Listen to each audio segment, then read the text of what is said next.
It can be difficult to finally just lighten up and understand that life is what happens while you're making other plans. This is it.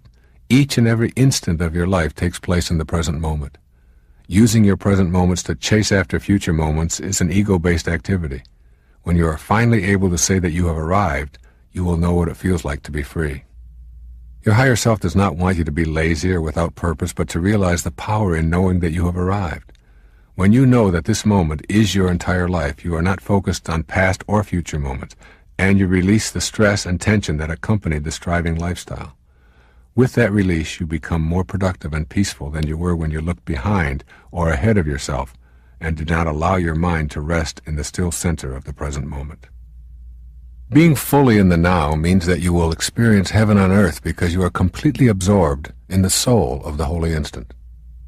To experience the bliss of knowing that you are here now in this moment, and that is all there needs to be, all there ever was, and all you will ever know, you must learn to trust your higher self and let go of those ingrained teachings from all the egos that have influenced your life up until now. You will begin to realize that you are not on trial in the now here. You will soon realize that your mission is to serve and extend the love that is your basic essence, period.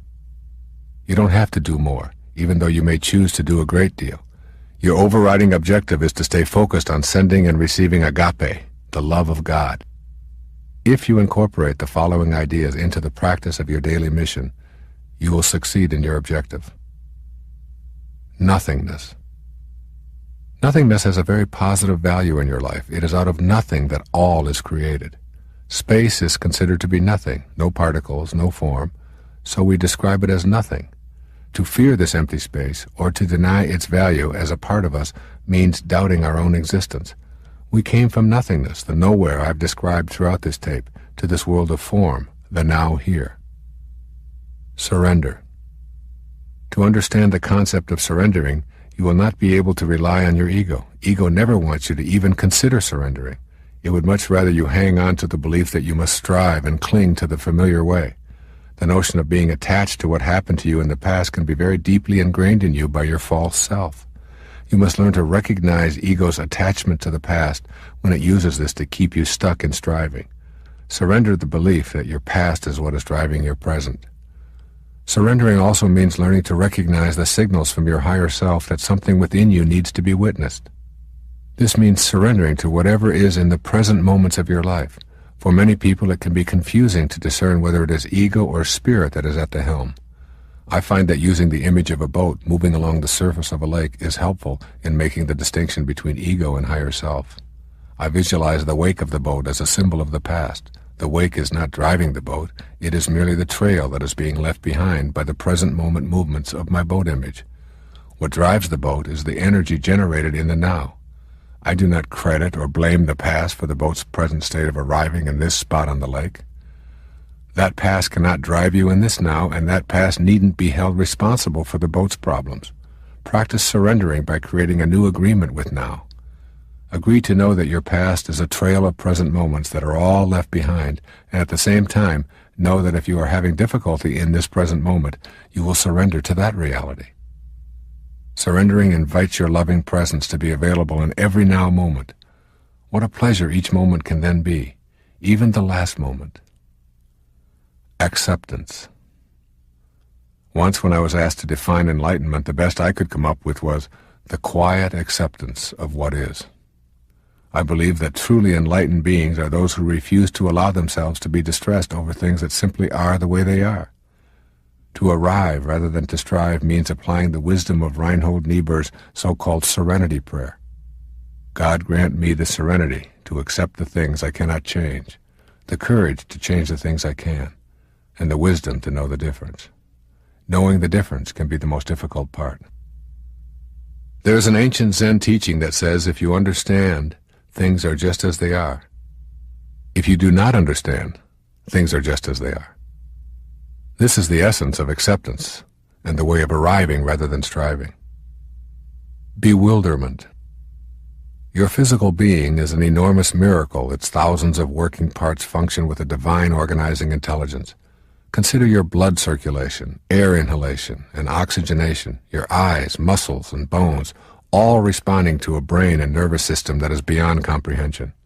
There are miles of arteries and veins, intestines with infinitely tiny microbes, all working in unison with that divine intelligence that creates the body you occupy. To be in a state of bewilderment, stop and behold the wonder of you. Allow yourself to enjoy the bewilderment and awe of who and what you are. There is the miraculous machine that houses you, and there is the incomprehensible mystery of the ghost in the machine that is your mind and soul observing all. Patience. Our loving presence offers us the infinite patience that originates with God. It has taken me over 50 years to know many of the concepts I have talked about on this tape. God has been patient. I have done things in my life that today make me shudder in contempt, yet God somehow stuck it out with me, patiently seeing the potential for something grander. I have stolen and shoplifted in my earlier days, lied all too frequently, been promiscuous and unfaithful, used substances, and through all this and much, much more, God showed me her infinite patience. The stories of the lives of St. Paul and St. Francis of Assisi describe the same kind of patience. This infinite patience is available to you at all moments. Regardless of where you have been, how you have lived, or how much you have relied upon your false self, God's infinite patience is ever present. One of the great teachers in my life was Paramahansa Yogananda, a man who came out of India to teach the ways of the higher self to the people of the West.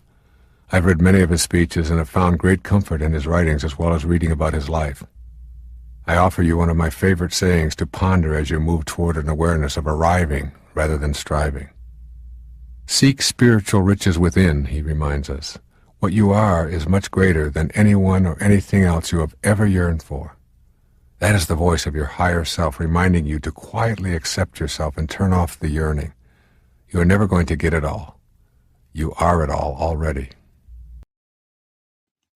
Happiness isn't something in the material world that can be acquired and stored and used when needed or wanted. If it were, I'd give you a lifetime supply that would guarantee a happy life. No, happiness is an attitude that comes from within you. It's accessible when you place in your imagination an I am statement that reflects your attunement with the simple truth that happiness is indeed an inside job. Happiness is an inner belief that you bring to everyone and everything you undertake, rather than expecting your happiness to come to you from others or from your accomplishments or your acquisitions. There is no way to happiness. Happiness is the way. State your intention to live a happy, contented life, place it squarely in the most prominent place within your imagination, and live from that place as if it were your reality.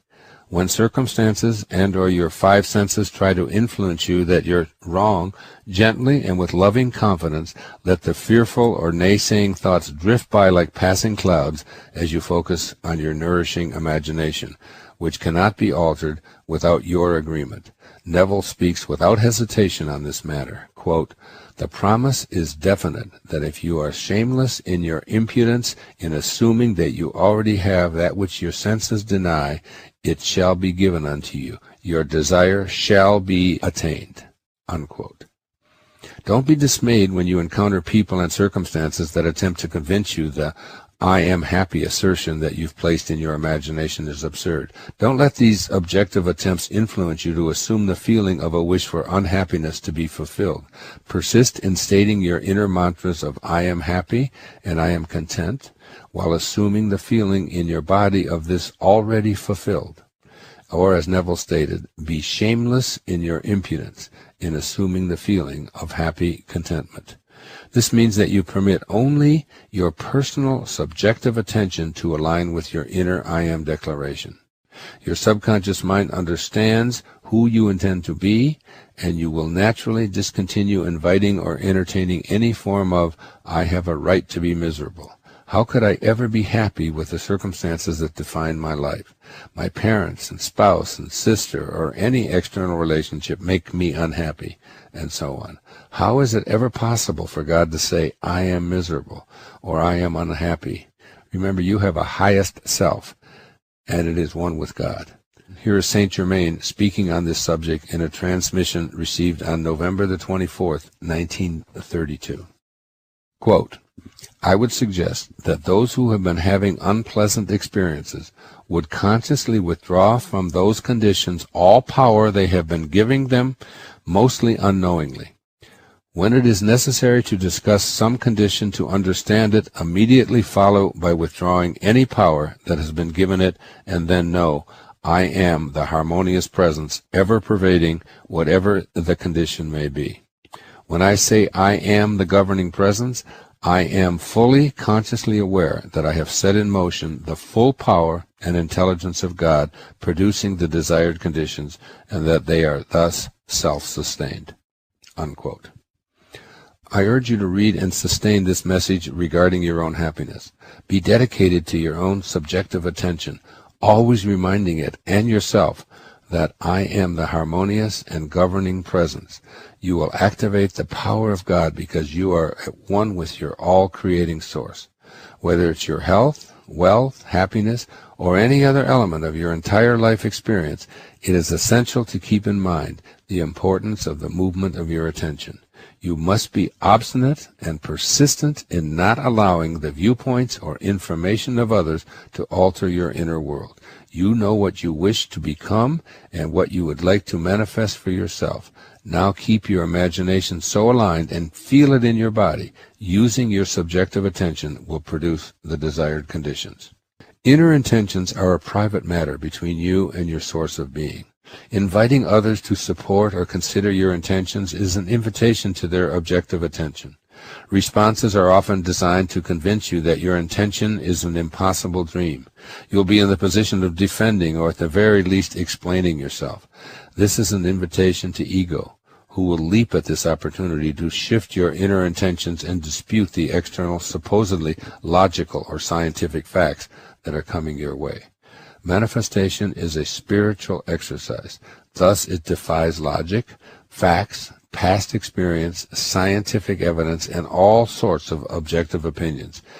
Keep it a private matter in the spirit of Neville. Quote, therefore, when you know what you want, you must deliberately focus your attention on the feeling of your wish fulfilled until that feeling fills the mind and crowds all other ideas out of consciousness. Unquote. Keep your intentions private, avoiding the necessity of deflecting well-meaning opinions from external sources. The manner of how and when it is desired shows up is something that you must not try to control. Manifesting is not about making demands of God in the universe. Manifesting is a cooperative venture in which your intention is aligned with divine intelligence. That intelligence is in all things and in you simultaneously. Demanding that God send your desire according to your timetable and design reinforces the incorrect idea of God as a separate energy. There's a power of infinite patience. This provocative line is from A Course in Miracles. Those who are certain of the outcome can afford to wait, and without anxiety. The notions of certainty and patience go together. When you trust and know that you are connected to that universal all-providing intelligence, then you simply place no time constraints on your manifestation. Your knowing and your infinite patience put you at ease. Your inner sense is that what you want to manifest is already here, and your inner attention is on the feeling of well-being that you are already blessed with what you seek. The inner bliss is a function of the power of your infinite patience. When you are certain about the outcome and unconcerned with the how and when, you have cultivated the power of infinite patience, and simultaneously you have detached yourself from the outcome. When this detachment takes place, you are able to go about your daily business of raising your children, doing your work or training, meditating and communing with God, and just patiently observing. Infinite patience is a sign of trust, and it calls upon infinite love to produce results in your life. When you let go of impatience, you are aligned with the God force, and the anxiety that tells you what is lacking and missing in your life is gone. You will know that God has been patient with you no matter how long it took you to come around, regardless of how far you may have wandered, and no matter how much you may have refused to listen. Infinite patience produces almost immediate results in your life. You become free when you relax your insistence to have it now. As an infinitely patient person, you know that you are already where you want to be, and there are no accidents, and that all that appears to be missing is nothing more than an illusion perpetrated by your ego. With this awareness, impatience leaves, and you stop looking for results of your manifesting meditation. Your patience allows you to remain in silent appreciation of all that is manifested in your life. This practice of patient detachment from outcome is a foreign concept to us. We have been taught that goals, success symbols, and the accumulation of merit badges are the ways to feel important. What follows is a guide for living with the seeming paradox of attempting to manifest something into your life and at the same time not being attached to when and how it shows up. So here's a step-by-step plan for putting patient detachment into your manifesting practice. First, understand the essence of what you desire. What you desire is not necessarily in the realm of things. If you want to manifest money, for example, notice if your attention is centered on the dollars or on the experience and feeling of financial security. The experience is the essence of your desire. By putting your attention on inner feelings, you shift from being gratified by externals. The essence of your desire is a feeling of well-being and joy and an alignment with the universal spirit. You may feel that you truly want to manifest more income and a promotion. Detach yourself from the in-the-world promotion and increase in pay. Put your manifesting energy on the essence. You're wanting to feel more secure and less stress. You will probably begin to see things arriving in your life that reduce your anxiety. They may seem to have very little to do with what you originally thought you wanted. And then secondly, banish doubt and enter into the realm of certainty. When you've removed doubt about your ability to manifest, it will be easy to detach yourself from the outcomes and all of the details. Your trust in yourself and in the divine energy of the universe is all you will need. Then third, leave your expectations and go about your business. Maintain your work and play regime with a new sense of peace originating in your inner knowing about what is manifesting for you. Remain completely detached from the inclination to measure and calculate what is and is not showing up for you.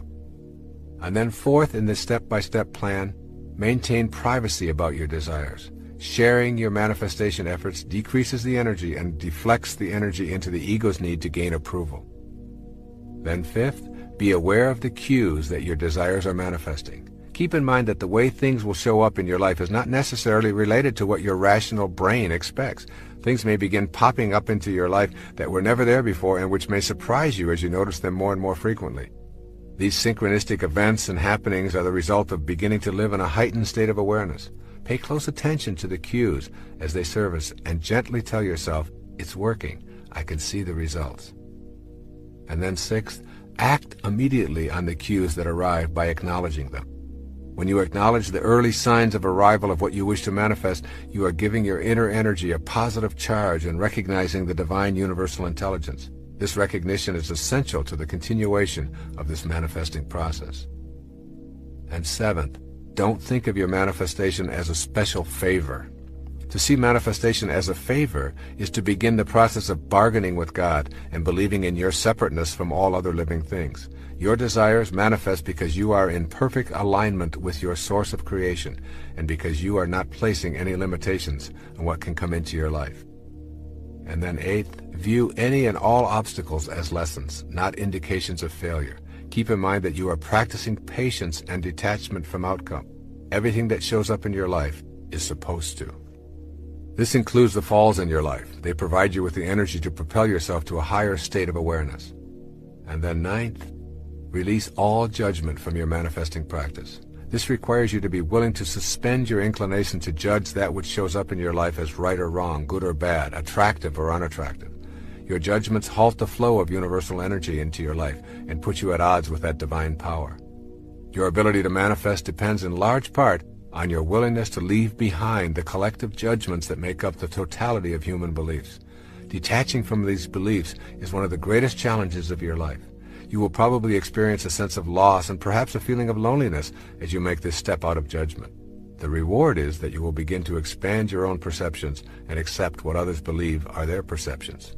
My sister-in-law, Marilyn, was driving on the Lodge Freeway in Detroit with her husband, my brother, and their 3 children in the back seat. Now, she is a hardcore, linear, left-brain skeptic. I mean, you had to show me. Otherwise, it doesn't exist for her. Medicine was her model. Anything that has to do with the mind, very skeptical. This car jumped the guardrail on the other side, on the southbound lane, and landed right in her face at 60 miles an hour. She saw the wheels coming and land right there. Every bone in her face was broken. Her kidneys were punctured. She had internal bleeding and was in intensive care for 13 weeks. They took her into the hospital unconscious. And no one thought that she was going to survive the night. She was really in bad shape. And they performed surgery on her for 14 hours. And there was a team of surgeons, 6 of them.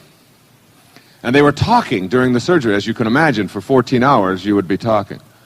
My sister-in-law reported to me in 1971, when I was 31 years old, and just sort of starting on this path,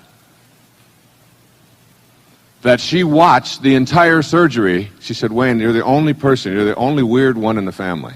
All right? And you're weird enough to believe this, you know." So anyway, Marilyn said to me, "Wayne," she said, "what happened is that I left my body." And she said, "I went up to the corner of the room. I was surrounded by this light, and I was in the presence of God." It was like a consciousness. It was like, I can't describe it because it doesn't have boundaries. It didn't have form, but it was a magnificent light. And I was there, and there was this tunnel. And I could have gone through this tunnel, and I had the choice, and it was so peaceful, and it felt so good. It was the most blissful I've ever been in my life.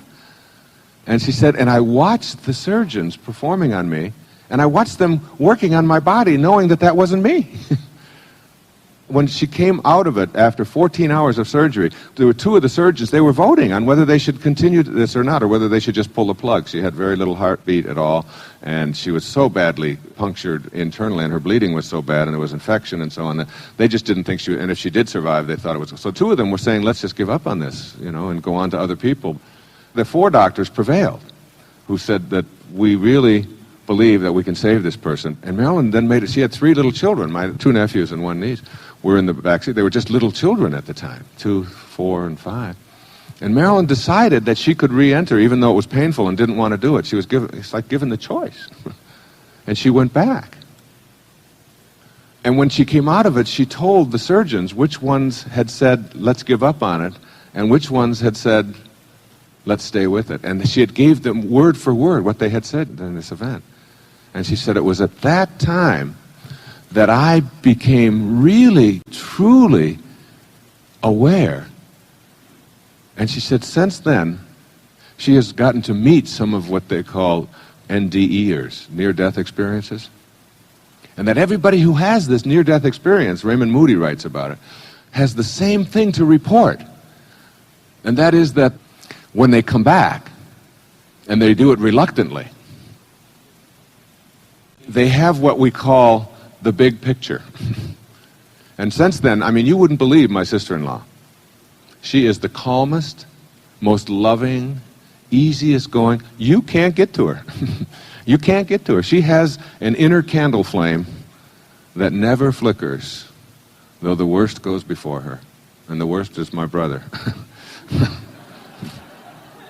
And he goes before her all the time. And he's very linear. He's an insurance, he's a wonderful, loving, beautiful person. All of his stuff is motivated out of caring and concern. He wants to always, but he wants to do so damn much that it becomes like, all right, enough, I got the map. All right, yeah, but do you know which turn to make? Yeah, I know. And it's half an hour of that kind of. And she just sits there and just reads. And when there's a family squabble and people get themselves all upset, she just picks up a book and just excuses herself. And she goes over into the corner, and the kids say, you know, when someone will be around, their friends, they say, what's with your mom? And they all say, oh, she's got the big picture. It's like having the big picture. And these people, all of them report when they come back from that, they have this like near-death experience. It's like tension and stress and anxiety and fear and all of that stuff that occupies so much of our lives is just gone. It's just not a part of the consciousness any longer. My suggestion is that we don't have to have that kind of traumatic event happen to our form to understand the universal principles and to surrender to them and to make them work every day in our life. That we don't have to go there. that we can unmuddle all of this metaphysical psychobabble jargons kind of stuff and begin to live the spiritual life and have the understanding that we are truly spiritual beings having a human experience, and that the quality of that human experience is only available to us through our thoughts, through our mind, through our divine connection. And that whatever your religious belief, whatever label you place on yourself, try not to think of yourself as Christian. Try to be Christ-like, and you'll know what I'm talking about. Try not to think of yourself as Jewish, but be Jehovah-like, or Buddha-like, or Muhammad-like. These were not people who were asking anyone to deify idols and wooden deities and an orthodoxy. But instead we're talking about kindness and love and forgiveness and gentleness and spirit, and that we're all connected, and you begin to live that way. And it's really quite an easy thing to do. How will you experience your physical life when you have met this challenge of facing inward and living by the directives of your spiritual self? You will still chop wood and carry water, as the ancient Zen proverb tells us. You will not suddenly develop totally new talents or interests. However, you will have a level of awareness that lets you see things that have been hidden. Here are some of the insights that will give you a sense of peace and inner fulfillment. You will experience and enhance the meaningfulness of coincidences. You will become aware that there are no accidents in this intelligent system. You realize that everything that shows up in your life has something to teach you. You appreciate everyone and everything in your life. You are unable to entertain any doubts about the universal source of energy. You know that all beings are a part of it and receive sustenance from it. You are convinced that all weakness and falsehood come from a refusal to know this. You will feel loved. You will call for and accept divine guidance. This vital spiritual nourishment is felt in both your inner and outer experiences. Immobilizing fear diminishes as you feel the presence of the divine energy within you. All seems as it should be, even though you may not understand it. Your desires to right wrongs and fix the broken parts of your life are also part of this divine plan. You pursue your desires to serve God and humanity with clarity and peace. By focusing your inner energy on the beauty that surrounds you, you will receive that energy from your surroundings. With practice, this kind of receptiveness will become a source of strength and sustenance in your daily life. You will sense that anything that is destructive to one human is destructive to all. This higher awareness will lead you to the conclusion that Mahatma Gandhi came to, that God has no religion. That awareness will give you a loving energy that will help to bring all of us together. You will make a new agreement with reality. When your soul becomes the guiding force in your life, you will break the ordinary agreement with reality intellectually and physically. Your level of awareness will shift so dramatically that you will no longer feel bound by the agreement that defines reality for most others. You will experience surrender and acceptance. You will finally stop fighting and simply let go. You will accept that God knows what she is doing. This surrendering process will make you more effective in your sacred quest. You will become a waking dreamer. Everything that you are capable of achieving while dreaming will be possible while awake. The power of your mind to manifest what previously could only occur in sleeping dreams will begin to be your awakened reality. Some people take a lifetime to learn how to become a waking dreamer, to literally be in a dream state while awake. With your heightened awareness and the guidance of your higher self, you will become one of those waking dreamers. You will know the power and ecstasy of silence. As Herman Melville wrote, "Silence is the only voice of our God." All profound things and emotions of things are preceded and attended by silence. You will know that there is a spiritual solution to every problem. Problems such as addictions to drugs, foods, and alcohol have solutions in your higher self. By going within, you will see your excessive desires for something outside of yourself as an inadequate refuge for worldly pain. When you begin to achieve the highest levels of pleasure and euphoria by facing inward, the desire and the need for externals will simply disappear. Every problem, be it with relationships, finances, health, or self-image, has a solution in the sacred self. When you are peaceful, Experience silence, meditate, and listen. Really listen to God. You will be directed away from the worldly and toward the divinity that is within you. You will know what you need to do. You will shift from acquiring to sharing. You will desire less and yet feel more fulfilled. You will shift your attention away from yourself and take pleasure in serving others. You will live authentically.